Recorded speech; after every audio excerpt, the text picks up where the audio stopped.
नमस्कार दोस्तों, आपका प्रदीप स्टडी 30 में स्वागत है। आज आप लोगों के लिए कई बार परीक्षाओं में पूछे गए रिपीटेड क्वेश्चन को लेकर आया हूँ। राज्य व्यवस्था से है, जो कि बार बार परीक्षाओं में पूछे जाते हैं। तो आइए स्टार्ट करते हैं पहला क्वेश्चन से। पहला क्वेश्चन कह रहा है कि किस प्रावधान या अनुच्छेद के अंतर्गत संसद को नया राज्य बनाने का अधिकार है। संसद को नया राज्य बनाने का अधिकार किस अनुच्छेद में है, तो अनुच्छेद 3 में है। ये क्वेश्चन 4 बार आ चुका है यूपीपीसीएस आरओ लोअर में। तो आइए नेक्स्ट क्वेश्चन पे बढ़ते हैं। अनुच्छेद फर्स्ट क्या कहता है कि संघ का नाम और राज्य क्षेत्र किसके अंतर्गत आता है, अनुच्छेद फर्स्ट के अंतर्गत आता है। और अनुच्छेद 11 में क्या करता है कि नागरिकता अर्जन एवं समाप्ति का संसद का अधिकार है। संसद को अधिकार है नागरिकता अर्जन और समाप्त करने का। तो ये देखिए क्वेश्चन 2 बार खुद ही आ चुका है, लोअर पीसीएस और पीसीएस में आ चुका है। तो आइए नेक्स्ट क्वेश्चन पे चलते हैं। प्रस्तावना में समाजवाद शब्द संविधान के किस अनुच्छेद में दिखाई पड़ता है। तो ये समाजवाद जो शब्द है प्रस्तावना में कहाँ दिखता है, तो ये अनुच्छेद 14 और 16 को मिलाकर इसमें दिखाई देता है। ये देखिए क्वेश्चन 2-3 बार खुद ही पूछ चुका है। तो आइए नेक्स्ट, सारे क्वेश्चन रिपीटेड है, आप लोग भी देख सकते हैं या कहीं से खोज लीजिए कि आया है या नहीं आया है। तो ये सब क्वेश्चन पूछे गए हैं और आगे भी पूछा जाएगा। इसी तरह से रिपीटेड क्वेश्चन होता है। तो आइए दोस्तों देखते हैं, ये तो बहुत इम्पोर्टेंट है। कह रहा है कि भारतीय संविधान में छुआछूत उन्मूलन से संबंधित है अनुच्छेद 17 में। आइए नेक्स्ट कुछ इससे देखिए, ये कई बार परीक्षाओं में बन चुका है। तो किस प्रकार से क्वेश्चन बनाया जाता है, तो अनुच्छेद 14 को देखिए, इसमें 3-4 प्रकार से क्वेश्चन बनाता है। तो विधायन सत्ता पर पूर्ण नियंत्रण किसके अनुच्छेद के तहत होता है, तो 14 के। विधि के समक्ष समता, तो ये किसके अंतर्गत है, अनुच्छेद 14। फिर विधि की सम्यक प्रक्रिया कहाँ दिखाई पड़ती है, तो ये भी अनुच्छेद 14 में दिखाई देता है। आइए नेक्स्ट क्वेश्चन पे बढ़ते हैं। ये तो बहुत इम्पोर्टेंट है, अभी हाल ही में भी ईओ का एग्ज़ाम हुआ था, तो उसमें भी ये क्वेश्चन देखने को मिला होगा आप लोगों को। अनुच्छेद 18 जो उपाधियों का अंत है। तो आइए नेक्स्ट क्वेश्चन पे बढ़ते हैं। किस अनुच्छेद के अंतर्गत या अभिव्यक्ति का अधिकार, राष्ट्रीय झंडे को फहराना या समाचार पत्र का अधिकार, ये किसके अंतर्गत है, तो अनुच्छेद 19 के अंतर्गत है। 19A में ये सब नागरिकों को अभिव्यक्ति का अधिकार है, समाचार पत्र का अभिव्यक्ति अधिकार है और राष्ट्रीय झंडे को फहराना भी अभिव्यक्ति का अधिकार है। ये सब अनुच्छेद 19A के तहत आता है। आइए नेक्स्ट पे चलते हैं। कह रहा है कि किसी व्यक्ति को एक ही अपराध के लिए एक बार से अधिक दंड नहीं दिया जा सकता है। तो ये किस अनुच्छेद के अंतर्गत है, अनुच्छेद 20। और आइए नेक्स्ट क्वेश्चन पे देखते हैं कि अनुच्छेद 21 में जो व्यक्ति की विदेश यात्रा के अधिकार का संरक्षण प्रदान करता है और प्राण एवं दैहिक स्वाधीनता का अधिकार है। तो ये अनुच्छेद 21 बहुत इंपॉर्टेंट है और ये क्वेश्चन में पूछा गया है। तो ये प्राण एवं दैहिक स्वाधीनता का अधिकार भी है और किसी भी व्यक्ति को विदेश जाने का उसके लिए संरक्षण प्रदान करता है। तो ये देखिए 4 बार आ चुका है पेपर में। ये क्वेश्चन और नोट के तहत हमने लिख दिया है आप लोगों के लिए कि आपातकाल में अनुच्छेद 21 और 20 निलंबित नहीं होते हैं। बाकी सभी अनुच्छेद निलंबित हो जाते हैं, लेकिन 21 और 20 कभी निलंबित नहीं किए जाते हैं आपातकाल में भी। तो ये नेक्स्ट क्वेश्चन पे चलते हैं। क्या अनुच्छेद 23 मानव के दुर्व्यापार एवं बालात श्रम का प्रतिबंध है। अनुच्छेद 24 कारखानों में बालकों को नियोजन का प्रतिवेद करता है। ये सब क्वेश्चन आ चुके हैं, हमने सब क्वेश्चन को जो आए हुए एग्ज़ामों में हैं और बार बार आते भी रहे हैं, तो उन्हीं क्वेश्चनों को उठाया है। ऐसा कुछ नहीं है कि इस पे नहीं लिखा है हूँ कि इतनी बार आया है, तो ऐसा कुछ नहीं कि ये नहीं आया है, सभी में पूछ चुका है। तो आइए नेक्स्ट देखते हैं। अनुच्छेद 25 में क्या कह रहा है कि धार्मिक स्वतंत्रता, सभी व्यक्ति को अपने धर्म के प्रति स्वतंत्रता है। सिखों द्वारा कृपाण धारण करना है। विशेष अनुच्छेद जो 25 है, ये सिखों को कृपाण जो धारण करने का ये देता है, संरक्षण प्रदान करता है। तो आइए अनुच्छेद 32 में स्वतंत्रता प्रदान करता है, जो कि आप कृपाण धारण कर सकते हैं। 32 ये तो बहुत इम्पोर्टेंट है और कई बार परीक्षाओं में पूछ चुका है। 32 अनुच्छेद जो है बहुत इम्पोर्टेंट है। संवैधानिक उपचारों का अधिकार, पहला क्वेश्चन इस तरह से पूछ चुका है। अम्बेडकर द्वारा संविधान की आत्मा कहा गया है 32 को ही। और सुप्रीम कोर्ट की रिट जारी करने की शक्ति भी किसमें है? अनुच्छेद 32 में। और ये अनुच्छेद 226 जो है हाई कोर्ट की रिट जारी करने की शक्ति है। 32 में सुप्रीम कोर्ट के लिए है और 226 में किसके लिए? हाई कोर्ट में को रिट जारी करने का शक्ति प्रदान है। आइए नेक्स्ट क्वेश्चन पे चलते हैं। कह रहे कि अनुच्छेद 13 गैर संवैधानिक विधि या कानून को रद्द करने की सर्वोच्च न्यायालय की शक्ति है। तो सर्वोच्च न्यायालय को अनुच्छेद 13 के अंतर्गत गैर संवैधानिक जो विधि या कानून को रद्द किया जा सकता है। आइए 105 में ये देखिए 3 बार आ चुका है। किस तरह से क्वेश्चन पूछा है देखते हैं। कौन सा अनुच्छेद भारतीय संविधान के अंतर्गत संसद के सदस्यों के विशेषाधिकारों तथा उन्मुक्तियों को निर्धारित करता है? तो इस प्रकार से क्वेश्चन 105 अनुच्छेद पूछ चुका है, 3 बार आ चुका है पेपर में। विशेष ध्यान दीजिए आप लोग भी। ये अनुच्छेद 352 पूरे संविधान में केवल एक बार मंत्रिमंडल कैबिनेट शब्द का प्रयोग हुआ है। ये अनुच्छेद 352 में, ये तो कई बार पूछ चुका है एग्ज़ामों में। आइए नेक्स्ट अनुच्छेद 108 संविधान के किस अनुच्छेद ने राष्ट्रपति को संसद के दोनों सदनों की संयुक्त बैठक बुलाने का अधिकार प्रदान किया गया है? तो ये किसको है? अनुच्छेद 108 में है, जो राष्ट्रपति को संसद के दोनों सदनों को संयुक्त बैठक बुलाने का अधिकार प्रदान है।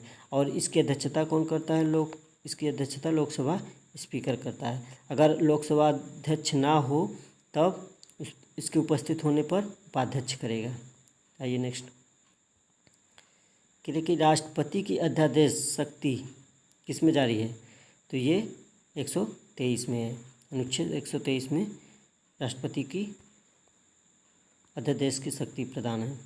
आइए नेक्स्ट अनुच्छेद 100 में यह उपबंध करता है कि मत बराबर होने की दशा में लोकसभा के अध्यक्ष का मत निर्णायक होता। यदि किसी भी चुनाव में 2 पक्षों का मत अगर समान हो जाता है तो लोकसभा जो है कि इसकी अध्यक्षता करता है, और जो भी मत देगा, जिसकी पक्ष में ये दे देगा, वही मत निर्णायक हो जाएगा। हार जीत लोकसभा के ही द्वारा माना जाएगा। इसमें अनुच्छेद ये 100 में कहा गया है। तो आइए नेक्स्ट क्वेश्चन पे चलते हैं। धन विधेयक, ये धन विधेयक को परिभाषित कौन सा अनुच्छेद करता है? तो 110। ये भी कई बार एग्जामों में पूछा गया है। तो आइए 122 अनुच्छेद के अंतर्गत न्यायालयों द्वारा संसद की कार्यवाहियों की जांच करना प्रतिबंधित किया गया है। जो भी न्यायालय का संसद के द्वारा जो भी कार्य उनके जांच करना होता है, इस पे प्रतिबंध लगा दिया गया है। ये अनुच्छेद 122 के तहत है। 127 में क्या कहा गया? तदर्थ न्यायाधीशों की नियुक्ति, इसमें न्यायाधीशों की नियुक्ति है 127 में। और 356 राज्य में राष्ट्रपति शासन लागू होना, ये अनुच्छेद 356 के अंतर्गत। सभी क्वेश्चन इंपॉर्टेंट है। आइए नेक्स्ट की तरफ बढ़ते हैं। तो अनुच्छेद 352 राष्ट्रपति द्वारा राष्ट्रीय आपातकाल। 352 में क्या है? राष्ट्रीय आपातकाल की घोषणा है। इसमें 3 ये लिखित सिफारिश पर होती है। यह अनुच्छेद लिखित सिफारिश पे आधारित है। तो इसमें 3 प्रावधान क्या है? युद्ध या बाह्य आक्रमण या सशस्त्र विद्रोह, ये तीनों पर आधारित है। राष्ट्रीय आपातकाल 352 में ये न्यायिक पुनरावलोकन के अधीन है। ये भी क्वेश्चन, इस पर भी क्वेश्चन बना है न्यायिक पुनरावलोकन पर। तो ये कौन सा अनुच्छेद है? 352 में। आइए नेक्स्ट, ये क्वेश्चन बहुत ही इम्पोर्टेंट है। संपत्ति का अधिकार किस अनुच्छेद में है? तो ये अनुच्छेद 300 का ये विधि अधिकार भी है, जो 44वें संविधान संशोधन 1978 द्वारा ये जनता सरकार था, पहले में रखा गया था, लेकिन बाद में से 31 गाँव में मौलिक अधिकार में था। पहले तो ये सबसे पहले ये मौलिक अधिकार 31 गाँव में था, लेकिन बाद में इसको अब 300 गाँव में रखा गया है। संपत्ति का अधिकार 44वें संविधान संशोधन के द्वारा हटाया गया है इसको। तो ये नेक्स्ट क्वेश्चन पे चलते हैं। ये सब क्वेश्चन पूछे गए हैं, परीक्षाओं में आए हुए हैं सभी क्वेश्चन। मैं बार बार कह रहा हूँ कि ये सब रिपीटेड क्वेश्चन है और 1 2 3 बार कई बार परीक्षाओं में पूछ चुका है ये सब क्वेश्चन। ऐसा कुछ नहीं है कि एक भी क्वेश्चन बाहर से आया है, मैंने अपने मन से लिया है। सब क्वेश्चन को रिपीटेड क्वेश्चन ही लिया है। आइए देखते हैं। कह रहा है कि अनुच्छेद 2 से 43 ख में जो कि पंचायतों में ये schedule caste and schedule tribe के स्थान का आरक्षण है, इनके लिए किसमें है? पंचायतों में। किसके अंतर्गत? 2 से 43 घ के अंतर्गत। आइए नेक्स्ट। कह रहा है कि अनुच्छेद 331 लोकसभा में एंग्लो इंडिया समुदाय के लिए आरक्षण का प्रावधान है। ये लोकसभा में जो राष्ट्रपति इसके 2 सदस्य चुन सकते हैं। इसमें 331 अनुच्छेद के अंतर्गत लोकसभा में एंग्लो इंडिया के समुदाय का आरक्षण का प्रावधान है। और 333 में राज्य विधानसभाओं के लिए एंग्लो इंडिया समुदाय के लिए आरक्षण का प्रावधान है। इसमें क्या करते? राज्यपाल करते हैं। इसके राज्यपाल के द्वारा 1 सदस्य चुना जा सकते हैं तो राज्य विधानसभाओं में, लेकिन लोकसभा में 2 सदस्य राष्ट्रपति द्वारा चुने जाते हैं। आइए नेक्स्ट। ये अनुच्छेद 370 तो अब तो हट गया है, जम्मू कश्मीर के लिए विशेष बंद था, लेकिन अब इसे हटा दिया गया है। तो पहले ये परीक्षाओं में कई बार पूछा गया तो इसलिए मैंने ले लिया था, लेकिन अब तो इसको हटा दिया गया है। चलिए, अब तो जम्मू कश्मीर को केंद्र शासित प्रदेश में इन्वॉल्व कर दिया गया। अब हमारे पहले केंद्र शासित प्रदेश 7 थे, अब कितने हो गए? टोटल 9 हो गए। लद्दाख और जम्मू कश्मीर को लेकर 9 हो गए। आइए नेक्स्ट क्वेश्चन पे चलते हैं। 371 महाराष्ट्र और नागालैंड के लिए विशेष उपबंध है। ये 371 जो है कि महाराष्ट्र और नागालैंड के लिए लगाए गए हैं। चलिए नेक्स्ट। 2 से 65 अनुच्छेद 265 है विधि के प्राधिकार के बिना ना तो कोई कर लगाया जा सकता है और न ही एकत्रित किया जा सकता है। मतलब कि ये 265 अनुच्छेद है, ये कहता है कि किसी भी में जो कर लगाया जाता है ये बिना विधि के प्राधिकार के मान्यता से नहीं लगाया जा सकता है और नहीं हटाया भी जा सकता है। तो उनके पहले उनसे आप लोगों को या आदेश पास कराना पड़ता है। आइए नेक्स्ट पे चलते हैं। 266 ये कहते हैं भारत और राज्यों की संचित निधियां और लोक लेखा समिति इसमें है, तो 266 अनुच्छेद में। और आकस्मिक निधि जो है वो 267 में है। तो अनुच्छेद 267 और 266 और 265 ये तीनों पे क्वेश्चन बन चुके हैं। आइए नेक्स्ट क्वेश्चन पे चलते हैं। अनुच्छेद 368 संविधान संशोधन की प्रक्रिया है। जो ये संविधान संशोधन की प्रक्रिया कहाँ से लिया गया है? साउथ अफ्रीका से लिया गया है।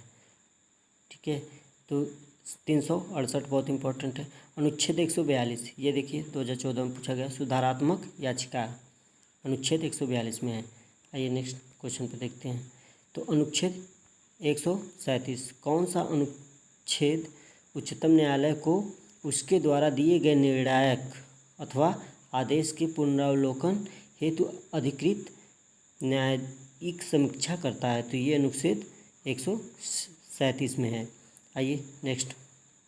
अनुच्छेद 169 राज्यों में विधान परिषद के सृजन हेतु संविधान के किस अनुच्छेद में वर्णित प्रक्रिया को अपनाया जाता है? तो ये अनुच्छेद 169 है। आइए नेक्स्ट। अनुच्छेद 200 इसमें क्या है कि राज्यपाल राष्ट्रपति के विचार हेतु किसी विधेयक को आरक्षित रख सकता है। ये राज्यपाल राष्ट्रपति के विचार हेतु। तो अनुच्छेद ये 200 पे है। अनुच्छेद 324 निर्वाचन आयोग का प्रावधान। ये तो इम्पोर्टेंट क्वेश्चन है, ये बार बार पूछा जा चुका है। 324। आइए 249 अनुच्छेद जो राज्य सूची के विषयों के संबंध में संसद की विधायिक शक्तियों का प्रावधान है। आइए नेक्स्ट।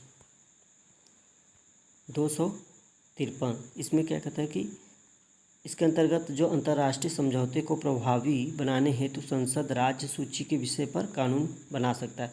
तो ये संसद जो राज्य सूची में कानून बनाता है ये 253 अनुच्छेद के तहत बनाता है। तो आइए नेक्स्ट क्वेश्चन पर चलते हैं। संविधान, ये जो है 350 का संविधान की व्यवस्था है और प्रत्येक राज्य शिक्षा के प्राथमिक स्तर पर मातृभाषा में शिक्षा देने की व्यवस्था है। ये 350 का के अंतर्गत है।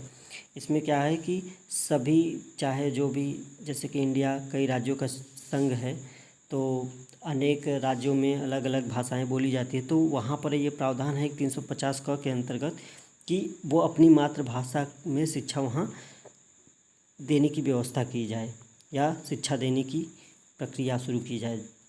ये अधिकार है सबका 350 का के अंतर्गत। अनुच्छेद 148 भारत का नियंत्रक एवं महालेखा परीक्षक, ये भी क्वेश्चन कई बार आ चुका है। 148 सॉरी, अनुच्छेद 148 जो है भारत का नियंत्रक एवं महालेखा परीक्षक के लिए है। और जो है कि वित्तीय आयोग ये 280 के अंतर्गत है और यूपीएससी के लिए 315। दोस्तों ये वीडियो कैसा लगा आप लोग ज़रूर लाइक और शेयर ज़रूर करिए। आगे आने वाले क्वेश्चन को मैं इसी तरह से बार बार रिपीटेड क्वेश्चन को लाता रहूँगा आप लोगों के लिए। धन्यवाद दोस्तों, जय हिंद।